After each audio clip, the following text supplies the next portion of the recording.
વિદ્યાર્થી મિત્રો, અમારે યુટ્યુબ ચેનલ ટીચિંગ મેં સેલ્જિયમમાં આપનું હાર્દિક સ્વાગત છે. મિત્રો, આજે આપણે પાટણ જિલ્લા શાળા પરીક્ષા સમિતિ દ્વારા પ્રિલિમરી પરીક્ષા 2026 તેમાં ધોરણ 10 વિષય કમ્પ્યુટર અધ્યયન તેનું જે પેપર લેવાયેલ છે તે ઓરિજિનલ પેપરનું આજે આપણે સંપૂર્ણ અને સચોટ સોલ્યુશન કરીશું. જો વિદ્યાર્થી મિત્રો તમે પૂરેપૂરો વિડીયો જોશો તો તમને અહીં ખ્યાલ આવશે અને તમારે જે બોર્ડની પરીક્ષામાં કમ્પ્યુટરનું પેપર આવે છે તેમાં પણ તમને અહીં મદદરૂપ મળશે. મિત્રો, જો તમે ચેનલમાં નવા હો, હજુ સુધી ચેનલને સબસ્ક્રાઇબ ના કરી હોય તો ચેનલને સબસ્ક્રાઇબ કરવા વિનંતી, જેથી તમને જે નવી નવી અપડેટો આવે છે તે અપડેટો તથા બોર્ડની પરીક્ષાને અનુરૂપ દરેક વિષયના મોસ્ટ આઈએમપી પ્રશ્નો અને અગાઉના વર્ષોમાં જે પેપર લેવલ છે તે ઓરિજિનલ પેપરના સોલ્યુશન અહીં ચેનલમાં તમને મળી રહે. મિત્રો, હવે વધુ સમય લેતા આપણે પેપરનું સોલ્યુશન કરીશું. તેમાં પહેલો જ પ્રશ્ન, નીચેનામાંથી કયો વિકલ્પ ખાલી ટેગ રજૂ કરે છે જેમાં કોઈ લખાણની જરૂર પડતી નથી? તો જવાબ આવશે બી એમટી. 2. HTML દસ્તાવેજમાં નીચેનામાંથી કયા વિભાગમાં મેટા ટેગ લખવામાં આવે છે? જવાબ આવશે સી હેડ. 3. કેલ્સીના કોઈ સેલમાં જો બરાબર સ્ટાર દાખલ કરવામાં આવે તો નીચેનામાંથી શું વર્કશીટમાં જોવા મળે છે? જવાબ આવશે બી કેલ્સી બનાવનાર ટુકડીની તસવીર. 4. બિનજરૂરી ડેટાને ગાળીને દૂર કરવાની પ્રક્રિયાને શું કહે છે? જવાબ આવશે સી ફિલ્ટરિંગ. આગળ 5. વિધેયનો ચલ શું હોઈ શકે? જવાબ આવશે ડી આપેલ તમામ કિંમત, શાબ્દિક લખાણ અને અન્ય વિધેય. જવાબ આવશે ડી આપેલ તમામ હોઈ શકે. 6. નીચેનામાંથી કયું ચિહ્ન ફ્લોર ચાર્ટમાં શરત તપાસવા માટે વપરાય છે? જવાબ આવશે એ હીરો ડાયમંડ. 7. સી પ્રોગ્રામ ફાઇલને નીચેનામાંથી કયું અવલંબન આપવામાં આવે છે? તો જવાબ આવશે એ સી. 8. પૂર્ણાંક ડેટા પ્રકાર માટે નીચેનામાંથી કીવર્ડનો ઉપયોગ કરવામાં આવે છે? જવાબ આવશે ડી આઈએનટી. 9. નીચેનામાંથી કયા સાધન દ્વારા પ્રોગ્રામમાં ઇનપુટ શક્ય છે? જવાબ આવશે એ કીબોર્ડ દ્વારા. 10. નીચેના આઈએફ વિધાનના અમલ બાદ ફ્લેગ ચલની કિંમત કઈ હશે? તો આની કિંમત હશે 1, એટલે જવાબ આવશે બી. 11. સ્ટ્રિંગ સ્વીકારવા માટે નીચેનામાંથી કયું વિધેય વધુ યોગ્ય છે? જવાબ આવશે બી ગેટ્સ. 12. એ 12માં આપેલું છે, નીચેનામાંથી પ્રોગ્રામ ખંડમાં પ્રિન્ટ એફ વિધાનનો અમલ કેટલી વાર કરવામાં આવશે? તો જવાબ આવશે 3 વાર, એટલે સી. 13. નીચેના પ્રોગ્રામ ખંડનો અમલ કરવામાં આવે તો શું પરિણામ મળશે? તો જવાબ આવશે એ. 14. નીચેના પ્રોગ્રામ ખંડનું પરિણામ શું મળશે? તો જે પ્રોગ્રામ આપેલો છે તેનું પરિણામ 11 મળશે. જવાબ આવશે સી. 15. સી ભાષામાં એક અક્ષર વ્યાખ્યાયિત કરવા માટે નીચેનામાંથી કયો કીવર્ડ યોગ્ય છે? જવાબ આવશે એ 4. 16. બરાબર નિશાની સી મૂળાક્ષરોના કયા વર્ગમાં સમાવિષ્ટ છે? જવાબ આવશે સી વિશિષ્ટ ચિહ્ન. 17. નીચેનામાંથી શું સમસ્યાના ઉકેલ માટે યોગ્ય ક્રમમાં સૂચનાઓનો નિર્દેશ કરે છે? જવાબ આવશે એ અલ્ગોરિધમ. 18. કેલ્સીના સેલમાં વિધેય દાખલ કરવા માટે નીચેનામાંથી કઈ યુક્તિ શક્ય છે? જવાબ આવશે સી એ અને બી બંને. આગળ 19.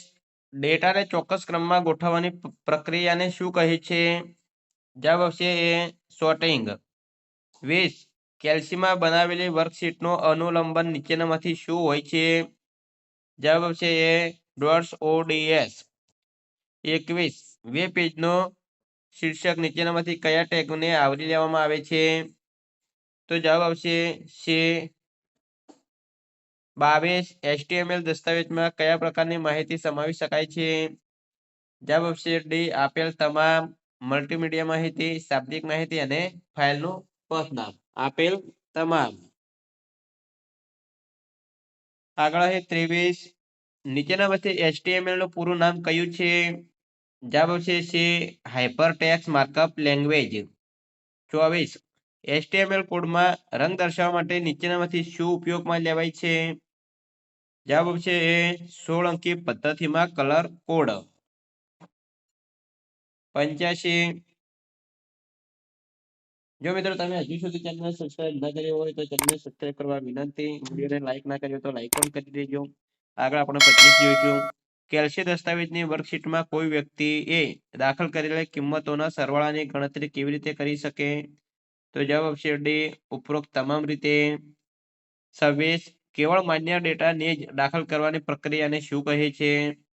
જવાબ આવશે ડી વેલિડેટિંગ. 27.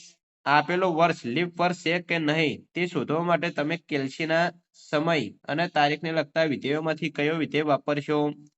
જવાબ આવશે ડી યર્સ ડીપ્સ. 28. નીચેનામાંથી કયું ચિહ્ન ફ્લોર ચાર્ટમાં આઉટપુટ દર્શાવવા માટે વપરાય છે? જવાબ આવશે બી વર્તુળ સર્કલ. જવાબ આવશે બી વર્તુળ સર્કલ. 29. C ભાષામાં નીચેનામાંથી કયો શબ્દ યોગ્ય કી વર્ડ છે? તો જવાબ આવશે બી સાઇઝ ઓફ. 30. નીચેનામાંથી કયો વિકલ્પ ખાલી કિંમતનો નિર્દેશ કરે છે? જવાબ આવશે વોઇડ. 31. C ભાષામાં IO પ્રક્રિયા નીચેનામાંથી શેના ઉપયોગ માટે કરવામાં આવે છે? તો જવાબ આવશે ડી આપેલ તમામ માટે. મોનિટર માટે, કીબોર્ડ માટે અને માઉસ માટે. આગળ 32 જોઈશું તો નીચેના સ્વિફ્ટ વિધાનના અમલ પછી ચલ S ની કિંમત કઈ હશે? તો જવાબ આવશે સી. 33. નીચેના પ્રોગ્રામ ખંડનું પરિણામ શું મળશે? તો જવાબ આવશે ડી ભૂલનો સંદેશ. એ જે પ્રોગ્રામ આપેલો છે એ ખંડનું પરિણામ ભૂલનો સંદેશ મળશે. આગળ 34. નીચેના પ્રોગ્રામ ખંડના અમલ પછી નંબર ચલની કિંમત કઈ હશે? તો આમાં કિંમત આવશે 5 એટલે જવાબ આવશે સી. 35. નીચેના વિધાનોના અમલ બાદ ચલ સમની કિંમત કઈ હશે? તો આમાં આપેલું છે તેમાં સમ એટલે કે સરવાળાની કિંમત 10 હશે એટલે જવાબ આવશે સી. 36. પ્રિન્ટ આપશે %45 કૃષિનું પરિણામ શું મળશે? તો જવાબ આવશે સી કૃષા મળશે. 37. સી ભાષામાં એન્ડ કયા પ્રકારના પ્રક્રિયક છે? જવાબ આવશે ડી બીટ વાઇઝ. આગળ 38. સી મૂળાક્ષરોને કેટલા વિભાગમાં વર્ગીકૃત કરી શકાય છે? જવાબ આવશે સી 4 ભાગમાં. 39. વિધેયની શરૂઆત નીચેનામાંથી કયા વિકલ્પ સાથે થાય છે? જવાબ આવશે એ બરાબર ચિહ્ન સાથે.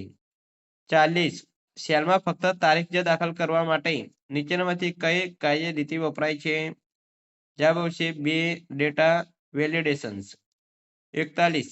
HTML પાનામાં જ્યારે મારા ટેગ ઉપયોગ કરવામાં લેવાય છે વેબ પેજ વિશે નીચેનામાંથી શું વર્ણવવામાં આવે છે?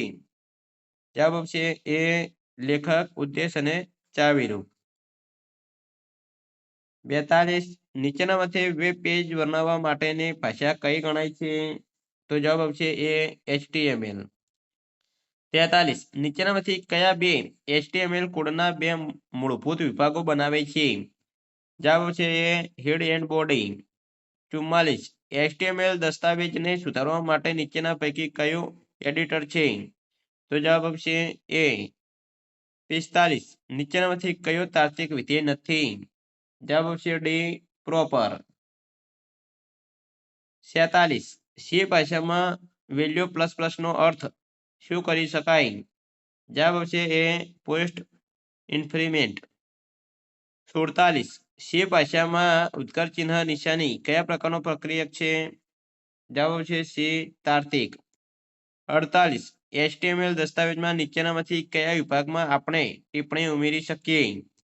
જવાબ આવશે સી હેડ એન્ડ બોડી બંનેમાં. 49. નીચેનામાંથી કયા ગુણધર્મનો પ્રકાર કોઈપણ ટેગ સાથે આવી શકે? જવાબ આવશે બે સાર્વત્રિક યુનિવર્સલ. અને છેલ્લે 50. HTML કોડમાં મુલાકાત લેવાઈ ગયેલ લિંક ગોઠવવા નીચેનામાંથી શું ઉપયોગમાં લેવાય છે? તો જવાબ આવશે બે વી લિંક. તો વિદ્યાર્થી મિત્રો, અહીં પાટણ જિલ્લામાં જે કમ્પ્યુટરનો ઓરિજિનલ જે પેપર લેવાય છે તે ઓરિજિનલ પેપરનું સોલ્યુશન સંપૂર્ણ પૂરું થાય છે. જો મિત્રો વિડીયો સારો લાગ્યો હોય તો લાઈક કરજો, શેર કરજો અને સબસ્ક્રાઈબ કરજો. Thank you. જય હિન્દ, જય ભારત.